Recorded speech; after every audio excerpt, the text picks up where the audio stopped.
Hi everyone, in today's video we've got a nice interesting one for you. A 100% way to naturally cleanse your pond of green water and algae using the Pond Cleanse Barley Straw pouches.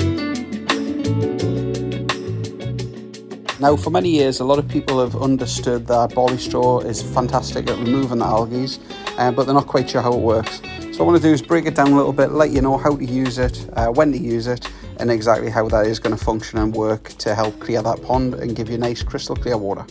Okay, now before you go throwing hundreds of pouches at your pond thinking it's going to magically fix it on its own, that's not how it works.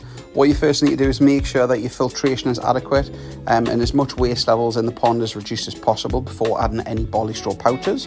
Obviously, depending on how green the water is or how much algae, that's going to depend on how many pouches you're going to need. So do please go onto the Pond Cleanse website, you'll be able to get that information to help you along. For these barley straw pouches to work the best, you will need to maintain a good filtration system.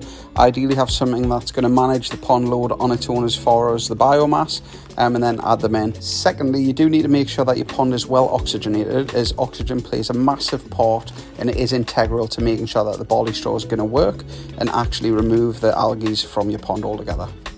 Okay, and now for how it works. We've already established that you need to have a fully functioning filtration unit and also that your pond is well oxygenated. At this point you will now throw in your pouches, either 1, 2 or 3. Use the internal bags. They do look like plastic bags, but they're not. They're made 100% from potato starch, so they're perfectly safe for your pond and for your fish. Pop them in the pond, let them float around, and they must float near the surface. As you can imagine, the barley straw is an organic material and that's going to break down in the pond. That's one of the reasons we don't want you to put too much in.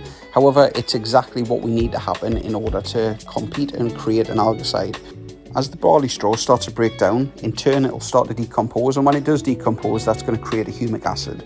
The humic acid is then going to mix with the water. It will then react with the oxygen and the sunlight and in turn give you that natural algae preventative. This isn't going to be a quick fix for everybody, but it is something that's going to really help you and keep you going all year round. Make sure you pop these pouches in. You can pull them out after 6 months, pop it on your compost heap and pop another pouch in the pond. But keep going. Pond Cleanse barley straw pouches, an ideal way to keep that pond clear and green free.